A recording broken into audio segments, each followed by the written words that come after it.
আমন্ত্রণ ২১ রাতে আমাদের আজকের বিষয় হেফাজত কি বড় ফ্যাক্টর। আমাদের সঙ্গে স্টুডিওতে উপস্থিত আছেন বিএনপির যুগ্ম মহাসচিব সৈয়দ ইমরান সালে প্রিন্স। আপনাকে স্বাগত জানাচ্ছি। আপনাকে ধন্যবাদ। আমাদের সঙ্গে আছেন ইসলামী আন্দোলন বাংলাদেশের সিনিয়র যুগ্ম মহাসচিব ও দলীয় মুখপাত্র মাওলানা গাজী আতাউর রহমান। আপনাকে স্বাগত জানাচ্ছি। ধন্যবাদ। আমি শুরুতেই প্রিন্স ভাইকে দিয়ে শুরু করতে চাই। আমরা সম্প্রতি বেশ কিছু বিষয় দেখলাম, সেই বিষয়ের কারণেই আসলে বিএনপি এনসিপির নেতারা হেফাজতের আমির তার সঙ্গে দেখা করেছেন এবং আগেও বিএনপির দুজন সিনিয়র নেতা আগে দেখা করেছেন। সেই বিষয়ে হয়তো গণমাধ্যমগুলোতে একটি খবর বা গুঞ্জন যে আসলে হেফাজত কি কোনো বড় একটি ফ্যাক্টর হয়ে উঠবে কিনা। দেখুন, হেফাজত ইসলাম হচ্ছে বাংলাদেশের আলেম ওলামাদের একটি আবেগের জায়গা। এটা একটা অরাজনৈতিক সংগঠন, কিন্তু এই সংগঠনে আবার যারা জড়িত তারা অনেকেই রাজনীতির সাথে যুক্ত আর কি। তো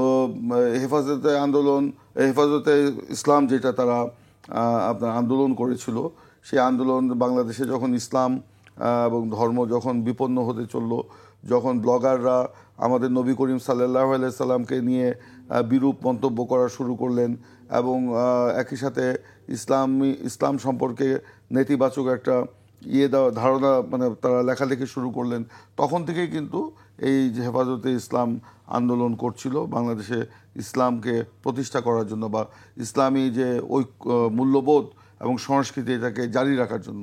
তো সেই কারণেই হেফাজতে ইসলাম বাংলাদেশের আলেম ওলামাদের একটা বৃহৎ সংগঠন। বিএনপির সাথে হেফাজতে ইসলামের সম্পর্ক আজকে নতুন নয়।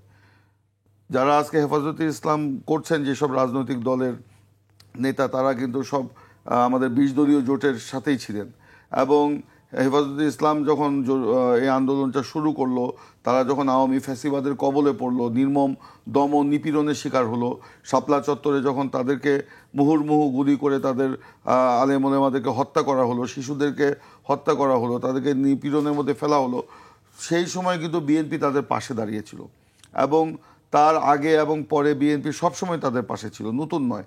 এবং হেফাজতে ইসলামের যারা নেতৃবৃন্দ, তারা বারবার আমাদের নেত্রী বিএনপির চেয়ারপারসন দেশনেত্রী বেগম খালেদা জিয়ার সাথে সাক্ষাৎ করেছেন, বিভিন্ন সময়ে অসময়ে তাদের সাথে মত বিনিময় হয়েছে। আমাদের নেতা মির্জা ফখরুল ইসলাম আলমগীর বা অন্যান্য নেতা, তাদের সাথেও তাদের অনেক কথাবার্তা ছিল, পরিচয় ছিল। আল্লামা শফি সাহেব, ওনার সাথেও আমাদের একটা সময় আমাদের নৈকট্য ছিল। তো এই কারণে বিএনপির সাথে হেফাজতে ইসলামের সম্পর্ক নতুন নয়। বিএনপির সাথে আলেম ওলামাদের সাথে সম্পর্ক সবসময় ভালো। আমরা ধরেন জাতীয় পর্যায়ে বলেন, জেলা বা স্থানীয় পর্যায়ে বলেন, সবসময় তাদেরকে আমরা সম্মান করি এবং আমরা মনে করি যে তারা আমাদের সমাজের নেতা এবং ইসলামী মূল্যবোধকে জাগ্রত করার জন্য তারা কাজ করছেন। অবশ্যই তাদেরকে আমরা সম্মানের সাথেই দেখি, এখনও দেখছি, ভবিষ্যতেও দেখব। জি, আপনার কাছে আমি পরেও আসবো। এ পর্যায়ে আমি মাওলানা গাজী আতাউর রহমানের কাছে আসতেছি। গাজী ভাই, যে বিষয়টি নিয়ে আলোচনা চলছে আপনিও নিশ্চয়ই জানেন যে ইসলামী দলগুলোর সঙ্গে জামায়াত ইসলামীর একটি জোট আছে। সেই জোট নিয়ে জামায়াত ইসলামকে নিয়ে সরাসরি কথা বলেছেন হেফাজতে ইসলামের আমির মুহিবুল্লাহ। তিনি কথা বলেছেন, একাধিকবার বক্তব্য দিয়েছেন যে আসলে জামায়াতের সঙ্গে কোনো জোট হতে পারে না ইসলামী দলগুলোর, সেটি বলা হচ্ছে। এবং বিএনপির পক্ষ থেকে আমরা দেখেছি, আপনিও দেখেছেন যে এনসিপি থেকে যে হেফাজতের সঙ্গে যোগাযোগ একটি করা হচ্ছে আছে। এই বিষয়টি আসলে আপনি কিভাবে দেখছেন? হেফাজত একটি অরাজনৈতিক সংগঠন নিশ্চয়ই, কিন্তু রাজনীতিতে তাদের ইনভলভমেন্টটা আপনি কিভাবে দেখেন আসলে? ধন্যবাদ হাসান জাকারিয়া ভাই। পাশাপাশি আমাদের বিএনপি সম্মানিত যুগ্ম মহাসচিব জননেতা প্রিন্স ভাইকেও ধন্যবাদ জানাই এবং আজকের এই জনপ্রিয় অনুষ্ঠানের মধ্য দিয়ে সকল দর্শক শ্রোতাগণকে শুভেচ্ছা জানাই ইসলামী আন্দোলন বাংলাদেশের পক্ষ থেকে। এখানে আপনি শুরুতেই আমি একটু প্রতিবাদ রাখতে চাই, একটা বিষয়ে দ্বিমত করতে চাই যে আপনি বলেছেন জামাতের সাথে জোটবদ্ধ আছি। এটা ঠিক সঠিক নয়। মিডিয়া এটাকে মিসলিড করে যে জামাতের সাথে আমরা জোটবদ্ধ হচ্ছি বা জোটে আছি, এটা ঠিক নয়। আমরা কারোর সাথে জোট করিনি এবং আমরা জোট করব এ কথাও বলি নাই। আমরা বলেছি যে আগামী জাতীয় নির্বাচন যাতে ইসলামপন্থী শক্তি যাতে অবিভক্ত থাকে, এটা আমরা চেষ্টা করছি। ইসলামপন্থী শক্তিটা যাতে এক জায়গায় ভোটটা আসে, অভিন্ন ক্যান্ডিডেট থাকে, এটা আমরা একসঙ্গে থাকার কথা বলছি। এটা আমরা জোটের কথা বলিনি। সেটা হতে পারে হয়তো আসন সমঝোতা হতে পারে, নির্বাচনী সমঝোতা হতে পারে, জোটবদ্ধ অবশ্যই না। অতএব এখানে জামাত তাদের অবস্থান, তাদের চিন্তা, তাদের কৌশল তাদের সাথে থাকবে। জামাতের যেই আকিদা নিয়ে কথা আছে, হেফাজতের মোহতারাম আমির যে কথা বলেছেন, সেটা হেফাজত, আমরা তো আর জামাতকে জোটবদ্ধ সঙ্গী হিসাবে আমরা নেইনি। জামাতের যে অবস্থান আছে, তাদের নীতিগত অবস্থান, আদর্শগত অবস্থান, তারা তাদের জায়গায় থাকবে, আমরা আমাদের জায়গায় আছি, তাই না? যেমন বিএনপি জামাতের সাথে দীর্ঘদিন জোটবদ্ধ ছিল, তাই না? তাই বলে কি জামাতের আদর্শ তো আর বিএনপি গ্রহণ করে নাই, বিএনপির আদর্শ জামাত গ্রহণ করে নাই, প্রত্যেকের আদর্শ আলাদা আলাদা, যদিও তারা কিন্তু জোটবদ্ধ ছিল এবং তাদের সেটা একটা ঐক্যবদ্ধ কাঠামো ছিল। আমাদের কিন্তু ওইরকমও কোনো কাঠামো এখনো হয় নাই এবং সেটা হওয়ার সম্ভাবনাও কম। তো যাই হোক, আমি প্রথমে এই কথাটা বলে নিচ্ছি। আরেকটা বিষয়, হেফাজত প্রসঙ্গে এসেছেন। হেফাজত যেটা প্রিন্স ভাই বলেছেন, যেটা আলেম ওলামাদের সংগঠন, বাংলাদেশের মোটামুটি যারা বুজুর্গ আলেম আছেন, সম্মানিত আলেম আছেন, এটার সাথে জড়ে আছেন, বিশেষ করে কওমি মাদ্রাসা ভিত্তিক এই সংগঠনটা আছে। এবং এখানে হেফাজতের দোয়া নেওয়ার জন্য সবাই যায়। যখন একটু সমস্যায় পড়ে, ইসলামপন্থী শক্তি যখন দেখে যে প্রতিকূলে চলে যাচ্ছে, তখন বাংলাদেশে বড় বড় রাজনৈতিক দলগুলো তাদের দোয়া আনতে যায়। সেখানে আওয়ামী লীগের আমলে শেখ হাসিনাও তাদের কাছ থেকে দোয়া নিয়েছে, হ্যাঁ, এবং শেখ হাসিনা তো গণভবনে দাওয়াত দিয়ে 300 হেফাজতের আলেমদেরকে সেখানে আপ্যায়ন করেছে, এদের সাথে একসাথে বসেছে। এবং একটা বিষয় আপনি হয়তো জেনে থাকবেন যে তিনি কিন্তু তখন শেখ হাসিনা অঙ্গীকার করেছিলেন হেফাজতের আলেমদের সামনে যে আমি সামনে ক্ষমতায় গেলে আমরা মদিনা সনদ অনুযায়ী রাষ্ট্র চালাব। কিন্তু কোথায় মদিনা সনদ, এটা কি করেছে সেটা তো আমরা জানি। তারপরে কওমি জননী উপাধি দিয়েছে সেই সোহরাওয়ার্দী উদ্যানে সম্মেলনের মধ্য দিয়ে। আবার সেই আওয়ামী লীগের স্বরাষ্ট্রমন্ত্রী, সাবেক স্বরাষ্ট্রমন্ত্রী কামাল সাহেব, তারপরে হাসান মাহমুদ, এরাও কিন্তু হাটহাজারি প্রায় যেত। অতএব হেফাজতের সাথে কারা যায়, কী উদ্দেশ্যে যায়, এ দেশের মানুষ জানে, আমরাও জানি। এটা নিছক তারা নিজেদের স্বার্থ উদ্ধারের জন্যে এবং মানুষের চোখে ভালো সাজার জন্যে যে আমরা ধর্মকর্মের সাথে আছি। মূলত তারা কিন্তু তাদের এজেন্ডা থেকে বেরিয়ে আসে না।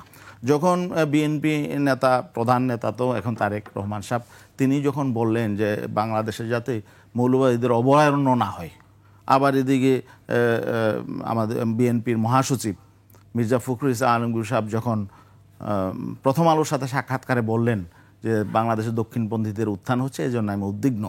তো এগুলো বলার পরে কিন্তু বাংলাদেশে যারা আমরা ইসলামের পক্ষের শক্তি যারা রয়েছে, ধর্মকে ভালোবাসে এবং এখানে ইসলামের রাজনৈতিক সামাজিকভাবে ধর্মকর্ম পালন করে এবং এখানে ইসলামের সুমহান আদর্শের আলোকে যা সমাজ রাষ্ট্র বিনির্মাণ করতে চায়, তারা যখন একটু শঙ্কিত হয়ে গেল এবং তারা যখন চিন্তা করলো যে না, বিএনপি তো তাহলে আওয়ামী লীগের সুরে কথা বলছে, তারা হয়তো ঠিক আওয়ামী লীগ যেমন আচরণ করেছে ইসলামপন্থী শক্তি তারা এমন করবে, তখন কিন্তু অলরেডি বিএনপির যে আগে যে সুসম্পর্কটা ছিল বিভিন্ন আলেম ওলামা ধর্মীয় গোষ্ঠীর সাথে, অনেকটাই দূরত্ব তৈরি হয়ে গেছিল। এটাকে আসলে রিকভার করার জন্য হয়তো হেফাজতের সাথে তারা বেশি বেশি মেশার চেষ্টা করছে, আমার কাছে যেটা মনে হয়। জি, আমি আবার প্রিন্সিপালের কাছে আসতে চাই। তিনি বলছিলেন যে শেখ হাসিনার সময় হেফাজতের সঙ্গে তাদের সঙ্গে খুব ভালো একটি সম্পর্ক ছিল। আপনারা কি ক্ষমতায় গেলে কি আসলে হেফাজতের যে দাবিগুলো, হেফাজত যে বিষয়গুলি চায়, আমি ওনার বক্তব্যের সাথে দ্বিমত পোষণ করছি। উনি গাজী সাহেব বললেন যে যখন আমরা বিপদে পড়ি বা তখনই আমরা যাই, বিপদে না, আমরা তাদের বিপদের দিন আমরা তাদের পাশে ছিলাম, তাদের বিপদের দিনে আমরা তাদের পাশে ছিলাম। বরঞ্চ ইসলামী আন্দোলনকে কিন্তু সে সময় তাদের পাশে পাওয়া যায়নি। তখন ইসলামী আন্দোলন কিন্তু শেখ হাসিনাকে হাত পাখা দিয়ে বাতাস করেছে, এটা কিন্তু সবাই জানে। তো আজকে এই যে ধরেন উনি জামাতের সাথে জোটবদ্ধতার কথা বলছেন, বিএনপির সাথে জামাতের জোট ছিল কোনো আদর্শগত জোট না, এটা কৌশলগত জোট বলা যায়, এটা একটা নির্বাচনমুখী জোট এটা বলা যায়। কিন্তু ওনারা তো ইসলামী আন্দোলন তো জামাতের বিরুদ্ধে প্রথম থেকেই। ইসলামী আন্দোলনের আমির ফয়জুল হক সাহেব একাধিকবার বলেছেন যে জামাতের বিষ, আমির ফয়জুল হক না, আমাদের নায়েব আমির ফয়জুল করিম ফয়জুল করিম সাহেব, আমার তো জানার ভুল ছিল, সংশোধন করে ফয়জুল করিম সাহেব উনি একাধিকবার বলেছেন জামাতের বিষ যেখানে যেখানে লাগবে ধ্বংস হয়ে যাবে। জামাতের বিষ নাকি বিএনপির মধ্যে লেগেছিল, বিএনপি নাকি ধ্বংস হয়ে গেছে। এখন জামাতের বিষ তো ইসলামী আন্দোলনের মধ্যেও লেগেছে। তাদের কথা অনুযায়ী, তাহলে কি ইসলামী আন্দোলন ধ্বংস হয়ে যাবে? তারপর ফজলুল করিম সাহেব বলেছিলেন কোনো দেশ যদি কমিউনিস্ট দখল করে নেয় সে দেশেও ইসলাম কায়েম হবে, কিন্তু কোনো দেশ যদি একবার জামাত দখল করে নেয় সেই দেশে নাকি ইসলাম আর কায়েম কখনোই হবে না। তো ওনারা বিরোধী রাজনীতি, হ্যাঁ বুঝলাম জোট করছেন না, ওনারা আসন সমঝোতা বা যুগপৎ আন্দোলন করছেন, তাহলে কি বিষটা কি লাগে নেই ওনাদের শরীরে? এটা আমার প্রশ্ন। দ্বিতীয়ত হচ্ছে আজকে এইসব নিয়ে তো অনেক কথাই বলা হয় যে আল্লামা শফি সাহেব যখন শেখ হাসিনার ওখানে গিয়েছিলেন জামাতের অনেকে কষ্ট পেয়েছিলেন, এবং সেটাকে জামাত বলি ইসলামী হেফাজতে ইসলামের অনেকে কষ্ট পেয়েছিলেন, তারা কিন্তু সেটাকে মেনে নিতে পারেনি, এবং তাকে কিভাবে তার ছেলেকে কি করে কিভাবে এটাকে ম্যানেজ করা হয়েছিল গোয়েন্দা সংস্থার মাধ্যমে, এটা সকলেই কিন্তু তখন জানতো। একাধিকবার পত্র পত্রিকা এসছে, আমরা আমাদের বক্তৃতাতেও বলেছি।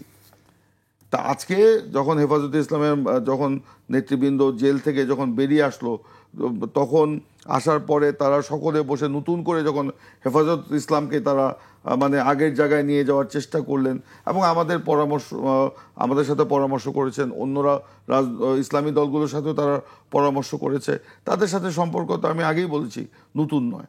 আজকে আমি প্রথমেই যে বললাম হেফাজতে ইসলাম হচ্ছে আলেম ওলামাদের আবেগের জায়গা, এবং অবশ্যই সেই আবেগকে আমরা সম্মান করি, বিএনপি সম্মান করে। সেটি তো সব রাজনৈতিক দলের ক্ষেত্রে আমরা এটাই দেখি প্রিন্স ভাই, আওয়ামী লীগ, বিএনপি, এনসিপি বা যে রাজনৈতিক সবাই হেফাজতের কাছে। সেখানে তো আবেগের জায়গা, যেহেতু আলেম ওলামাদের, আমাদেরও আবেগের জায়গা, আমরা তো মুসলমান, তা আমরা যেতে পারি না তাদের কাছে? শহীদ প্রেসিডেন্ট জিয়াউর রহমান যখন জীবদ্দশায় উনি মানে শর্ষিনার পীরের ওখানে বেশ কয়েকবার গিয়েছিলেন না? জি, স্বাভাবিকভাবে অন্যান্য আলেম ওলামাদের ওখানে উনি গিয়েছিলেন, উনি বঙ্গভবনে দরবার হলে তাদেরকে আমন্ত্রণ জানিয়েছেন, তাদের সাথে মত বিনিময় করেছেন, এবং সেটা আজকে নতুন নয়। বিএনপির সাথে ইসলামী দলগুলোর যে ঐক্য বা তাদের যে আপনার মানে সমঝোতা কিংবা একটা নৈকট্য, এটা আজকে নতুন নয়। আর আমাদের গাজী ভাই যেটা বলছিলেন যে আমাদের নেতা তারেক রহমানের বক্তব্য, মির্জা ফখরুল সাহেবের বক্তব্য, আজকে দক্ষিণপন্থীদের উত্থান বলতে মির্জা ফখরুল সাহেব কি বোঝাতে চেয়েছেন? আজকে যারা চরমভাবে কট্টরপন্থী, আপনার বিভিন্ন জায়গায় আপনার বিভিন্ন রকমের ঘটনা হচ্ছে, সেই সব জায়গায় তো এইসব মানে আলামত দক্ষিণপন্থীদের উত্থানকেও প্রমাণ করে। বিদেশে আমাদের ভাবমূর্তি নষ্ট হচ্ছে। আজকে আমরা কি বাংলাদেশে কোনো কট্টরপন্থীদের উত্থান দেখতে চাই না, এখানে সকলেই উদারপন্থীদের আমাদের একটা সমাবেশ দেখতে চাই। আপনারা তাহলে কি ইসলামী আন্দোলন নিজেদেরকে কট্টরপন্থী মনে করে, দক্ষিণপন্থী মনে করে? আমি তো মনে করি না। তো আজকে ওনারা নিজেরাই যদি নিজেদের ঘাড়ে এই জিনিসটা নিয়ে নেয়, তাহলে এটা তো আর বলার কিছু নেই। আজকে আমরা সবাইকে এক জায়গায় রাখতে হবে। এই যে ওনারা কথায় বলেন আপনি ইসলামী শরিয়া আইন, আপনার কালকে না 2-3 দিন আগেই আমি অবশ্য দেখেছি বিবিসি বাংলা একটা রিপোর্ট করেছে। বিবিসি বাংলার রিপোর্টে সেখানে ভারতের কিছু গবেষক বাংলাদেশে এসেছিলেন বাংলাদেশের পরিস্থিতি জানার জন্য। সেখানে এক গবেষকের সাথে জামাতের এক নেতা, আমি নামই বলি, সৈয়দ আবদুল্লাহ তাহের সাহেবের সাক্ষাৎ হয়েছে। তিনি তার বয়ানে সেখানে বলেছেন, ওই গবেষক মিস্টার দত্ত, তিনি বলেছেন জামাতকে নেতাকে যখন জিজ্ঞেস করলাম আপনারা ক্ষমতায়, ধরেই নিলাম যে আপনারা ক্ষমতায় আসছেন, তাহলে তো ইসলামী শরিয়া আইন আপনারা পাশ করছেন। তিনি হেসে নাকি তাকে বলেছেন আপনারা কোথায় শুনেছেন এই কথা যে জামাত ক্ষমতায় গেলে ইসলামী শরিয়া আইন পাশ করবে? তো এখানে মুখে বলছে ইসলামী শরিয়া আইনের কথা, ওখানে আবার ভারতের অনুকম্পা পাওয়ার জন্য বলছে কোথায় শুনলেন জামাত ক্ষমতায় আসলে তো ইসলামী শরিয়া আইন পাশ করবে না।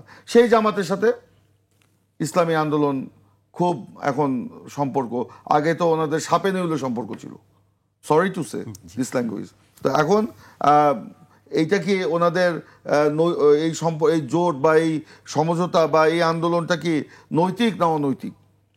আজকে কেউ যদি বলে শুধুমাত্র ক্ষমতায় যাওয়ার জন্য তারা, এই যে এক সময় যাদেরকে ওনারা বলেছেন 20, যাদেরকে বলেছেন যে এরা ক্ষমতায় আসলে কোনোদিন ইসলাম কায়েম হবে না, শুধু ক্ষমতার লোভে তারা তাদের সাথে মানে আন্দোলন করছেন কিংবা জোট বাদ দিলাম আসন সমঝোতার দিকে যাচ্ছেন, এটা বলা কি খুব অত্যুক্তি হবে?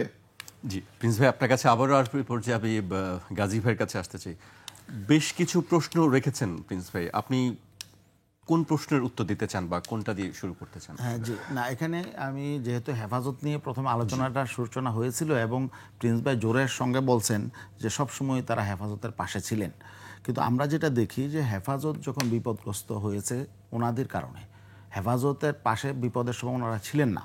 যেমন দেখেন 5ই মে রাতের যে ঘটনা ছিল, একটা গণহত্যা ছিল, সেটা ম্যাসাকার ছিল।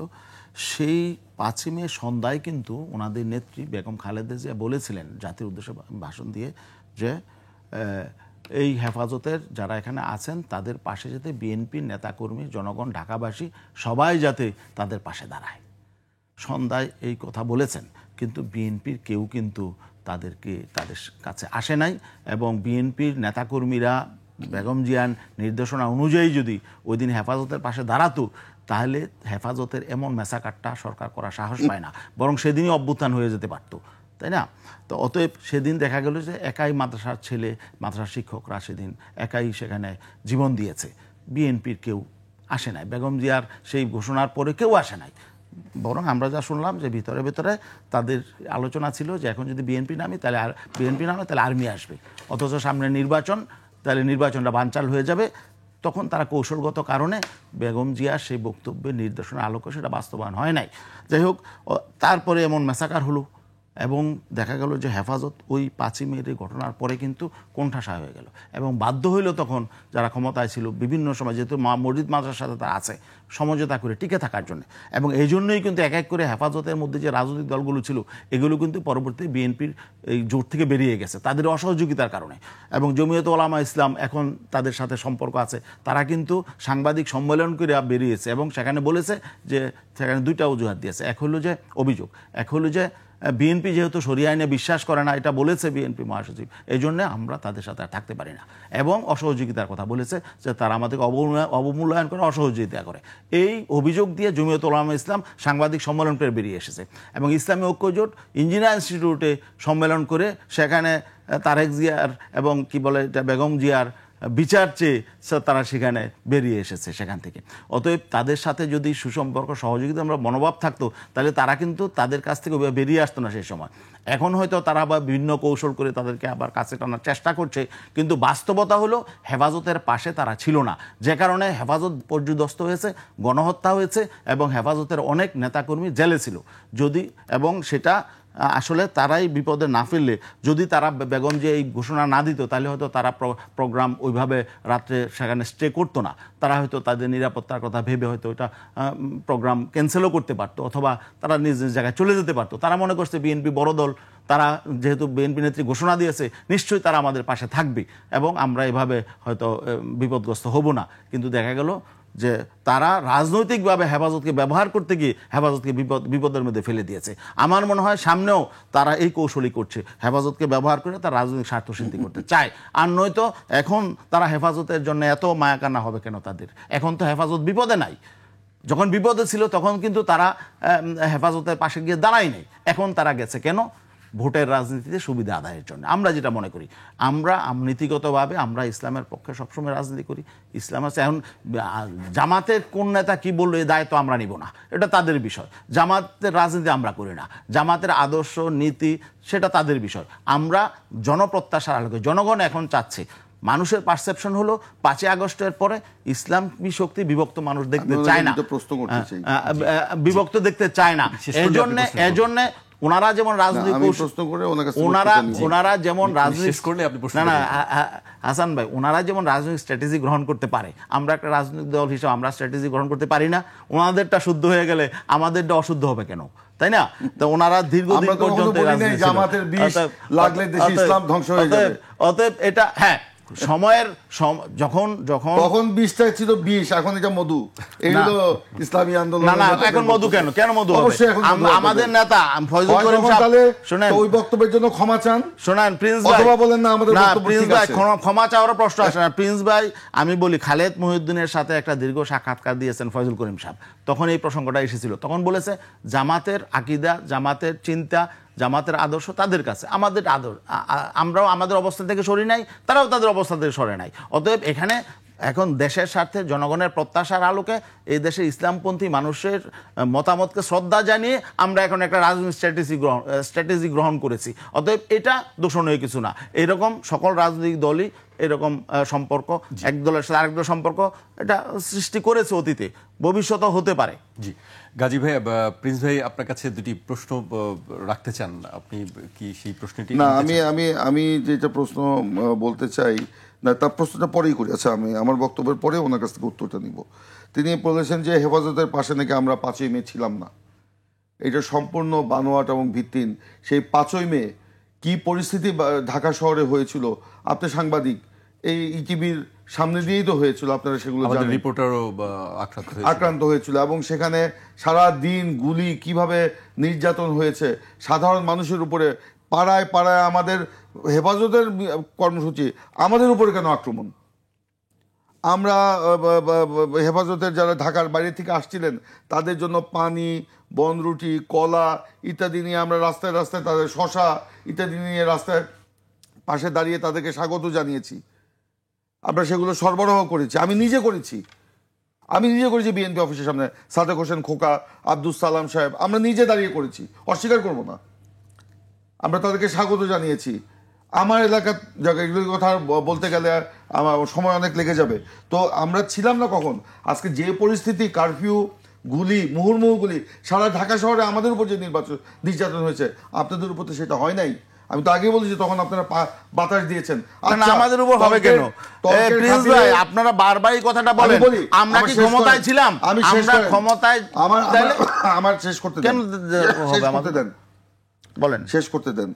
আমরা মানে আপনি বলেছেন সেদিন যদি আমরা থাকতাম, সেদিন নাকি বাংলাদেশে অভ্যুত্থান হয়ে যেত। আমরা কোনো অভ্যুত্থানের জন্য তো এই হেফাজতে ইসলামের এই কর্মসূচিকে আমরা সমর্থন দেইনি। আমরা বলেছিলাম তাদের এই আন্দোলনের প্রতি আমাদের নৈতিক সমর্থন রয়েছে। যে নৈতিক সমর্থনটা এই যে কোটা বিরোধী আন্দোলনের ছাত্রদের সেখানে ছিল, একটা পর্যায়ে সেটা আমাদের অংশগ্রহণে পরিণত হয়েছে। যখন আন্দোলনটা তুঙ্গে উঠলো এবং যখন এই যে হাসিনার ফ্যাসিবাদ গুলি করে ছাত্রদের হত্যা করলো, আমাদের প্রায় 450-র উপরে ছাত্র, শ্রমিক, কৃষক দলের নেতা, যুব দলের নেতা নিহত হয়েছে। কারো চোখ নাই, কারো পা নাই। তো এখনও সে কথাটা বলছি আমি, যে তখন না, ঠিক আছে আপনার তর্কের খাতির ধরে নিলাম আমরা দাঁড়াইনি, আপনারা কে দাঁড়িয়েছিলেন?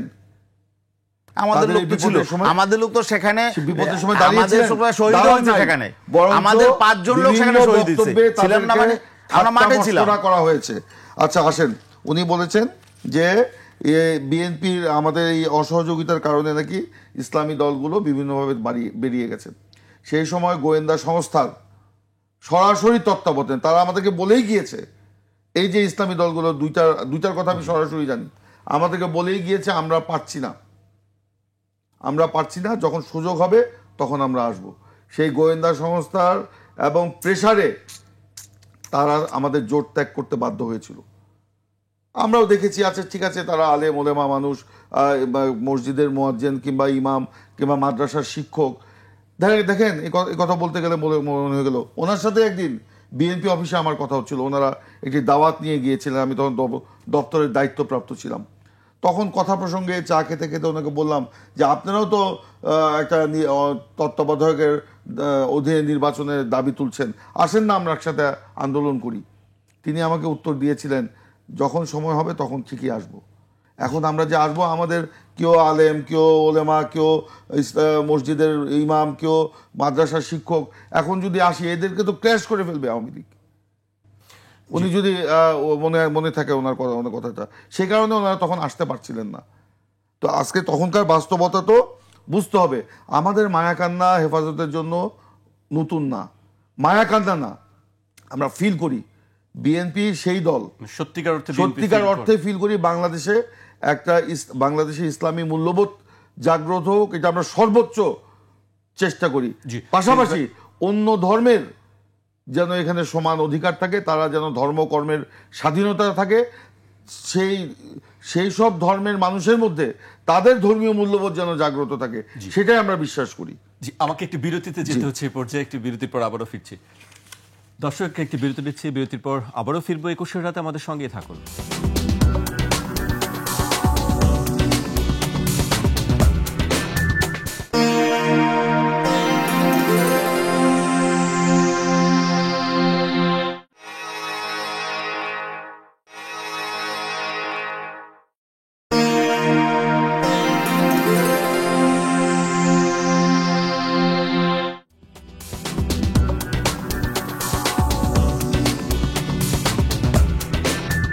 বিরতির পর আবারও স্বাগত। আপনারা দেখছেন ২১-এর রাত। আমাদের সঙ্গে আছেন বিএনপির যুগ্ম মহাসচিব সৈয়দ এমরান সাদেক প্রিন্স এবং ইসলামী আন্দোলন বাংলাদেশের যুগ্ম মহাসচিব ও দলীয় মুখপাত্র মাওলানা গাজী আতাউর রহমান। আমি গাজী ভাইকে দিয়ে এবার শুরু করতে চাই। প্রিন্স ভাই বলছিলেন যে ইসলামী মূল্যবোধ জাগ্রত হোক, এটি সবাই চায়, এটি আপনারাও চান যে সবাই যে ইসলামী মূল্যবোধ জাগ্রত, এটি বাংলাদেশের সব রাজনৈতিক দলেরই চাওয়া। কিন্তু এই চাওয়ার ক্ষেত্রে এই বিভেদটা কেন? না, যদি ইসলামের মূল্যবোধ জাগ্রত হোক, আমরা শুধু মূল্যবোধই চাই না, বরং ইসলাম যাতে কার্যকরীভাবে সমাজ এবং রাষ্ট্রে এখানে ইসলামের সৌন্দর্যের আলোকে দেশের সকল প্রতিষ্ঠানগুলো যাতে চলতে পারে এবং সমাজে যাতে ইসলামের যে সৌন্দর্য, ইসলামের যে সাম্য, ইসলামের যে ঔদার্য, এগুলোর আলোকে যাতে মানুষ সুফল পায়, সেটা আমরা চাই। শুধুমাত্র মূল্য দিলাম হলো না তো, তাই না?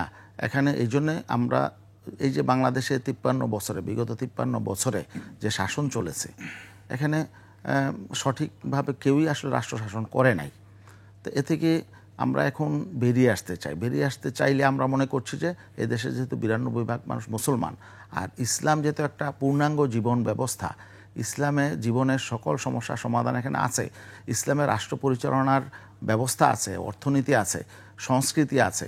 অতএব আমরা এখানে যেহেতু এদেশের মানুষ ইসলামকে ভালোবাসে, অন্তর দিয়ে ভালোবাসে অধিকাংশ মানুষ, এই জন্য আমরা চাই ইসলামের একটা সমাজ এবং ইসলামের আলোকে রাষ্ট্রটা পরিচালিত হোক।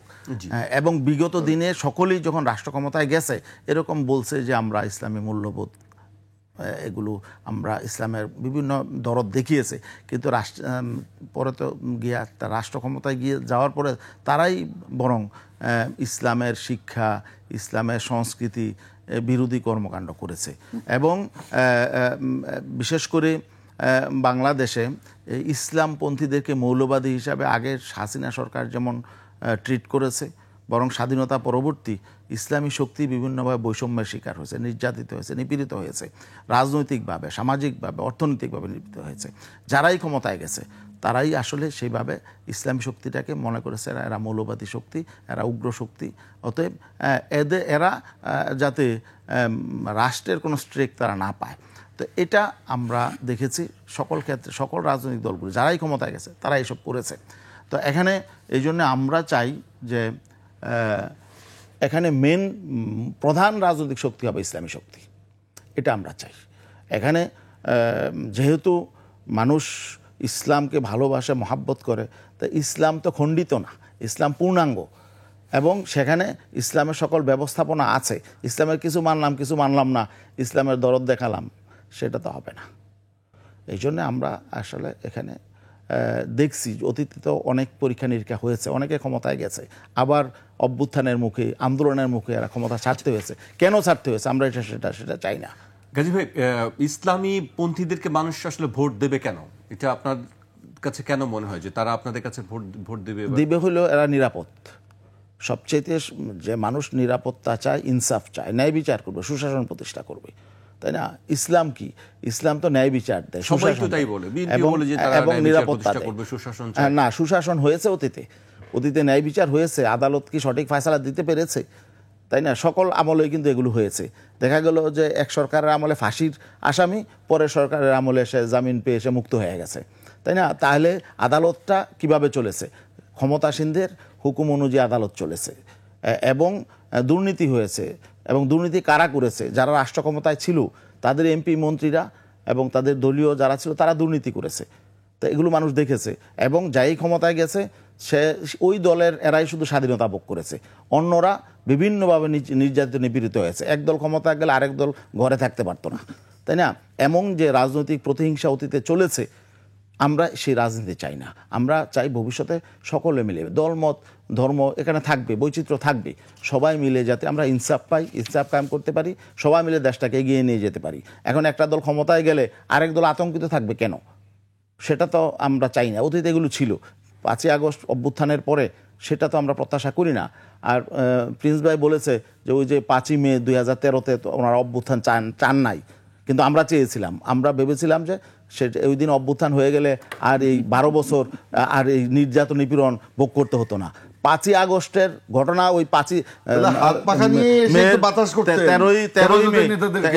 এটা আপত্তিজনক। হাসিনার আমি পরিবর্তে এ নিয়ে আপনার সাথে হাসিনার আরো পরিবর্তে হেফাজতের নেতাদের একটু বাতাস করতেন, তাহলেও তো বুঝতাম। অবশ্যই বাতাস করেছি, অবশ্যই আমরা ছিলাম, আমাদের কর্মীরা মাঠে ছিল, আমরা মঞ্চে বক্তব্য দেই নাই, কিন্তু আমরা আমাদের কর্মীরা ছিল মাঠে, এবং সেখানে যখন এই মেসাকার হয়ে গেছে তখন রাস্তার যে হকাররা ছিল সব আমাদের অফিসে গিয়ে উঠছে যে আপনারা এই কাজ করেছেন, যা আপনারা আমাদের এই সব এখানে আমাদের দোকানপাট জ্বালিয়ে দেওয়া হয়েছে, এখন আপনাদের আমাদের পরে সকলের এখানে পুনর্বাসনের জন্য এই বাইতুল মোকাররমের সব হকারদের ব্যবস্থা আমরা করেছি। যাই হোক, এখানে আরেকটা আমি যে জিনিসটা বলতে চাই, ওই দিন যদি বিএনপি সহ সবাই মাঠে যদি নামতো বেগম জিয়ার আহ্বানে, তাহলে কিন্তু এই 5ই আগস্ট যে ঘটনা ঘটেছে 5ই মে সেই ঘটনা ঘটতে পারতো। আর আমরা এভাবে কিন্তু হেফাজতের যারা নেতৃত্ব দিয়েছেন তারা এমন একটি অবস্থা তৈরি করে ফেলেছিলেন কিন্তু ছাত্রদের মতো, তাই না? কিন্তু সেদিন কেন হয় না যে এটা মৌলবাদী শক্তি, মৌলবাদীদের উত্থান হয়ে যাবে, এই জন্য হয়তো বিএনপি এইভাবে তাদের কর্মীদেরকে মাঠে নামায় নাই। আমি এটা দৃঢ়তার সাথে বলতে পারি ওই দিনের পরিস্থিতি এই 5ই আগস্টের মতোই ওই দিন পরিস্থিতি ছিল, এবং মানুষ রাস্তায় নেমে পড়েছিল, মানুষ রাস্তায় নেমে এসে পড়েছিল। গোটা বাংলাদেশের মানুষ অপেক্ষা করছিল ঢাকা কি হয়, এবং ঢাকা অবরুদ্ধ হয়ে গিয়েছিল, গোটা ঢাকা অবরুদ্ধ হয়ে গিয়েছিল। কিন্তু কেন সেদিন বিএনপি বড় দল হিসাবে দায়িত্বশীল ভূমিকা পালন করে নাই, আমরা সেটা আজকেই আমরা দেখছি যে আজকে এই 12 বছর পরে এই অভ্যুত্থানটা কেন হলো। সেদিন তো ইসলামপন্থীদের নেতৃত্বে অভ্যুত্থানটা হতে পারতো। এবং তারা তো এবং প্রিন্স ভাই যে কথাটা বলেছে যে আমি বলেছিলাম তাদের অফিসে গিয়ে যে সময়মতো থাকবো, ঠিকই আমরা সময়মতো ছিলাম, এবং আমরা এই যে জুলাই থেকে আগস্ট পর্যন্ত আমরা রাজপথে ছিলাম, এবং 5ই আগস্ট এবং 4 আগস্ট 5ই আগস্ট আমরা প্রিন্স ভাইকে বলেছিলাম সময় মতো থাকবো, সময় মতো সমাবেশ করতে হয়েছিল, সেখানে আপনাদের নেতাও ছিলাম, সবাই ছিল, এটা রাজনৈতিক কালচার। না তাহলে আমরা তো হাসান মাহমুদকে কেন আওয়ামী লীগের কাউকে দাওয়াত দিতেও তো আমরা মানে ইয়ে করি নাই, যখন আমাদের উপর আপনাদের যে বিরোধটা ছিল, যে বিএনপি আওয়ামী লীগের মধ্যে যে আপনারা ক্ষমতায় গিয়ে সুবিধা বেশি ভোগ করেছেন, এই জন্য অসুবিধাও বেশি পড়েছেন। আমরা ক্ষমতায় যাই নাই, আমরা সুবিধাও নেই নাই, এই জন্য আমাদের অসুবিধাও কম ছিল, এটা স্বাভাবিক। আমরা সুবিধাও গ্রহণ করি নাই, আবার অসুবিধাও আমাদের কম ছিল, স্বাভাবিক।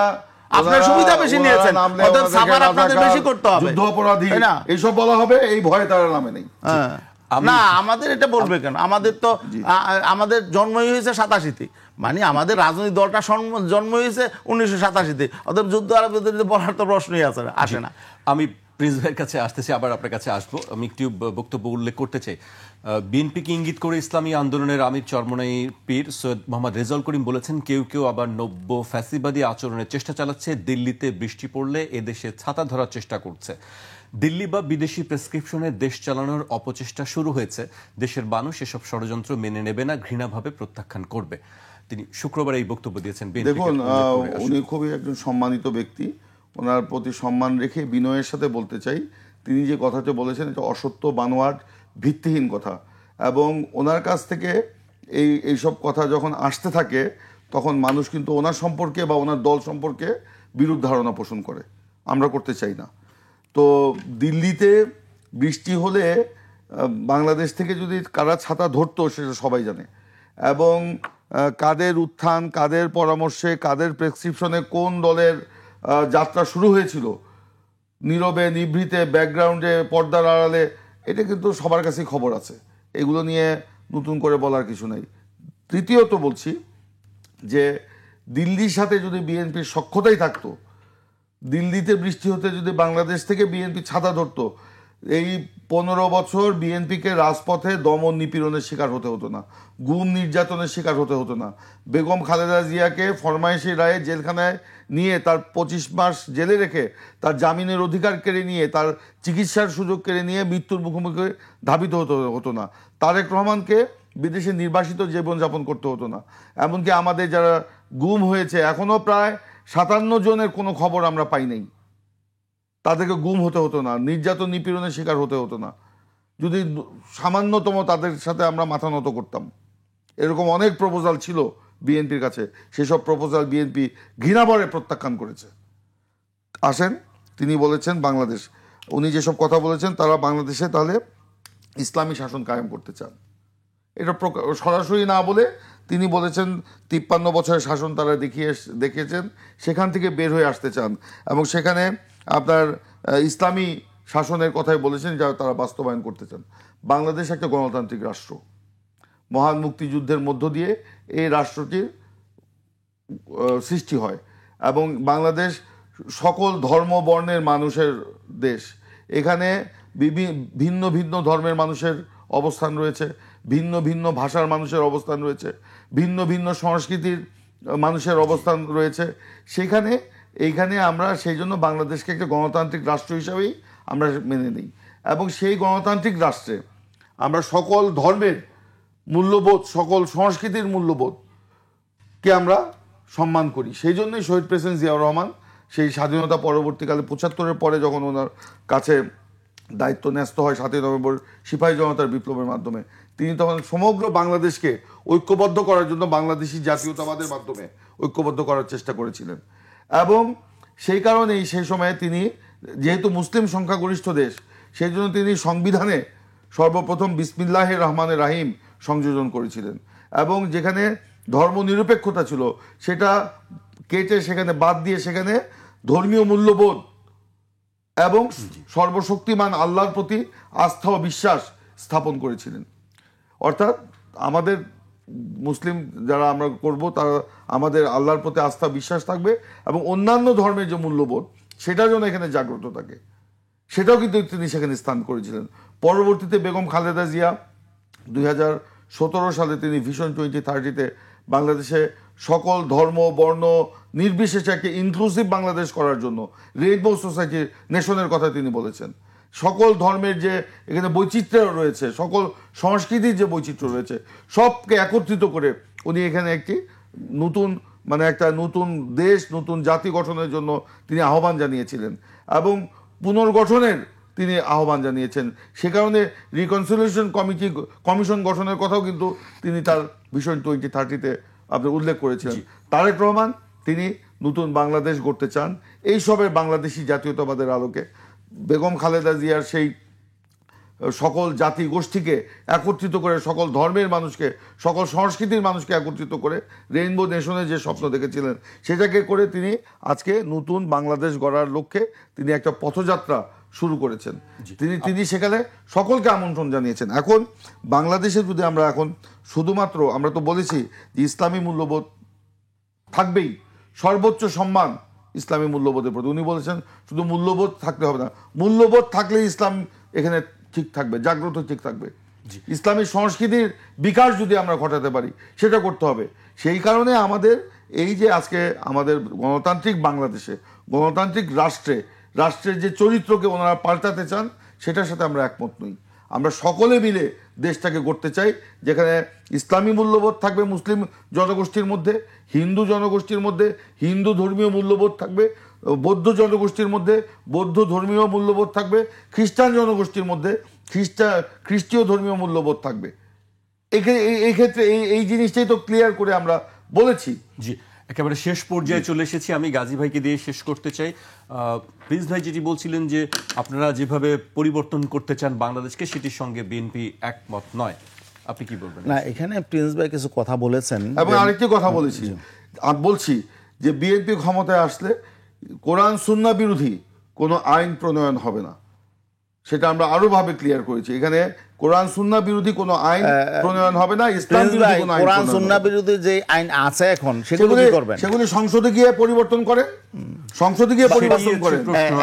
এখানেই আমার সংসদে বসে আমরা পরিবর্তন করব। আমি বলি এখানে প্রিন্স ভাই সর্বশেষ যে কথাটা বলেছেন সেটাই ইসলাম, যে কোরআন সুন্নাহ বিরোধী কোনো আইন থাকবে না, নতুন করে আনা হবে না এবং বিদ্যমান কোরআন সুন্নাহ বিরোধী আইনগুলো পরিবর্তন করা হবে। তাহলে এর বাইরে তো ইসলামের নতুন কিছু নাই। এমন না যে ইসলাম আসলে সব পরিবর্তন হয়ে যাবে।